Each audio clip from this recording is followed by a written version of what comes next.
Oh, hey guys. Just doing a spot of bird watching here. Welcome to Story Lab. This week we're taking a look at the story of a small snack that turned into a feast to remember. And speaking of snacks.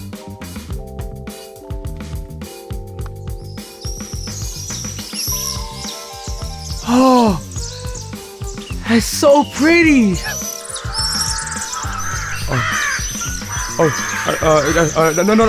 No.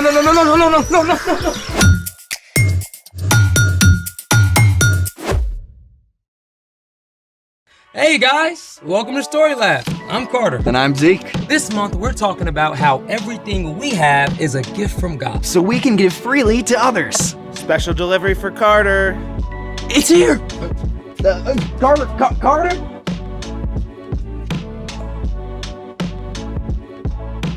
Hey,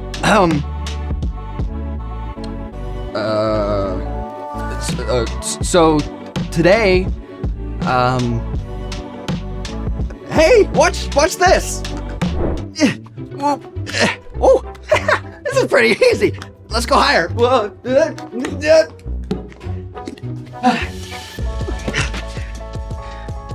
are you doing?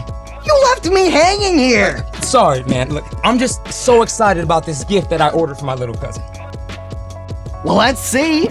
Well, see, his family is going on this epic road trip to the national parks, and I just wanted him to have something fun to take a picture with at each stop. Oh, cool, like a superhero action figure or a giant candy bar or a pigeon?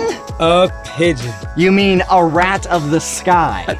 First off, rude. And second, this isn't just any pigeon. This is a homing pigeon. Humans and homing pigeons have a very special relationship. What do you mean? You see, thousands of years ago in ancient Egypt, humans used homing pigeons to deliver letters over long distances. So, bird mail? Yep. Homing pigeons were even used in ancient Greece to deliver the results of the Olympics. Oh. For the gold! Homing pigeons have even saved lives. This pigeon named Sher Ami saved hundreds of soldiers during World War I by flying straight through enemy lines to deliver a message. He got a Medal of Bravery for it. That's even better than Olympic gold. But how do the pigeons know where to go? Homing pigeons navigate by landmarks, the position of the sun, and a little thing called magnetoreception. Magneto. Not quite. Magnetoreception means homing pigeons can sense the magnetic field of the Earth and use it for direction. They can be trained to carry a message to a specific place hundreds of miles away. Wow. Who knew pigeons were so cool? This is definitely the right road trip companion for your cousin. Hey, let's take our own road trip first. I don't think we have time for that in one episode. I have a plan. Well then, let's do it! Time for our own virtual road trip with a little movie magic. I've got my camera and I'm ready to see the world! First up, in the Peach State, Atlanta, home of the busiest airport in the U.S. Perfect. Oh, are we gonna fly? Straight across the Atlantic Ocean. I wonder if we'll see any whales. Perfect.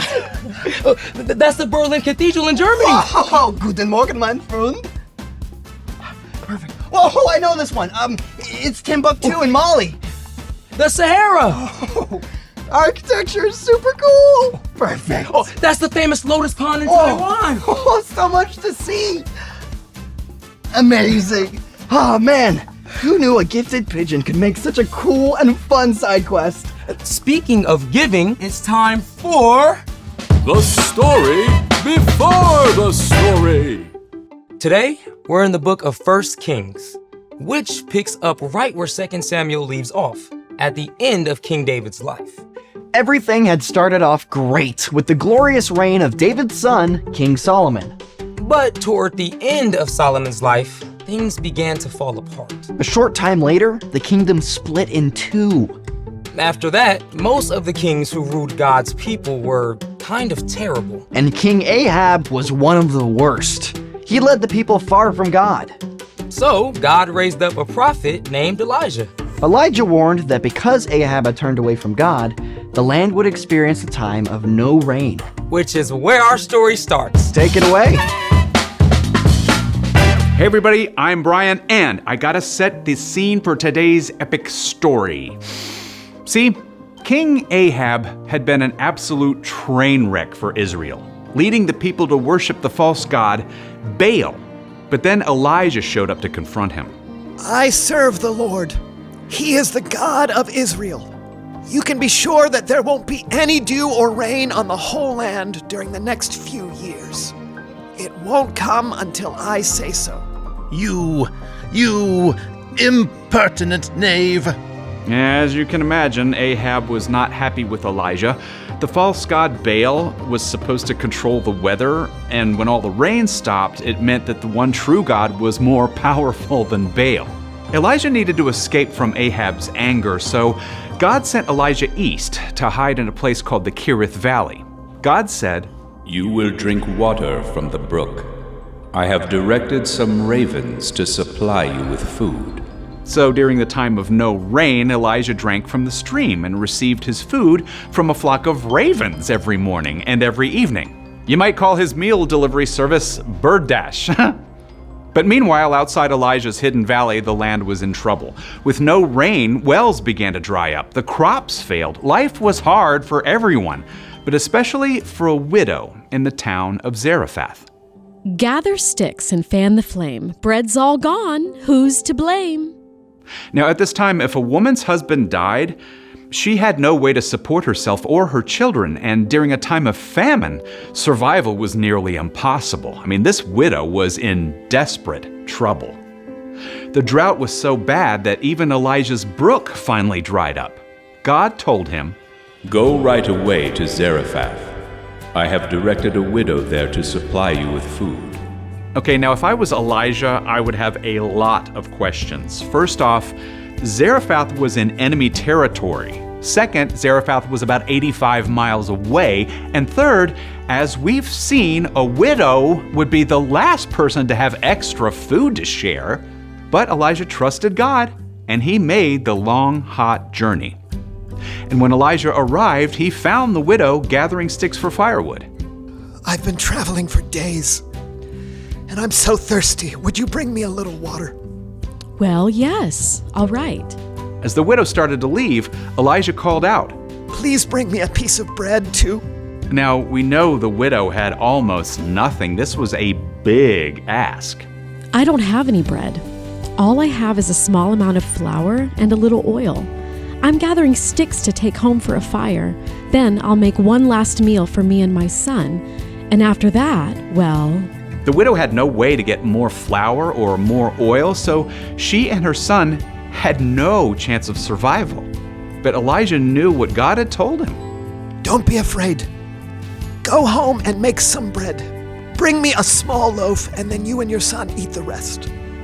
The Lord says the jar of flour will not be used up.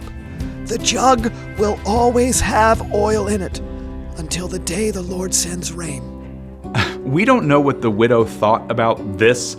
What Elijah said must have sounded crazy. But she chose to go and do it. She shared her bread with Elijah and had enough left for a meal with her son. And the next day... Look! There's flour here! I know, I used it up yesterday. Quick, bring me that jug. There's oil, too. Just like Elisha said. We can have breakfast, lunch, dinner. Second breakfast, 11sies. Afternoon tea. From that day on, the jar of flour and the jug of oil always stayed full enough to provide food for the next meal. And for the rest of the drought, Elijah, the widow, and her son had food to eat, just as the Lord had promised. The end. You know, I've always wanted a bottomless jar of the chocolate hazelnut stuff. Or a never-ending box of pizza. Truth is, we often forget what we do have. So, what's our part in the story? Well, it's easy to compare yourself to other people and feel like you don't have much. But even if you don't have a lot of stuff, like the widow in our story, you can still be generous. And generosity is making someone's day by giving something away. That rhymes. Yeah. No matter who you are, God has given you things that you can share with others. That could be food. Like if your friend forgot their lunch and you share half your sandwich with them. Or you give your extra water bottle to a teammate at soccer practice. Often, though, what you have to give is more than food. Yeah, it could be like giving a listening ear to your grandpa when he tells you the exact same story for the 9th time in a row. Or pausing to give a smile to the crossing guard. That's right. You can give your time.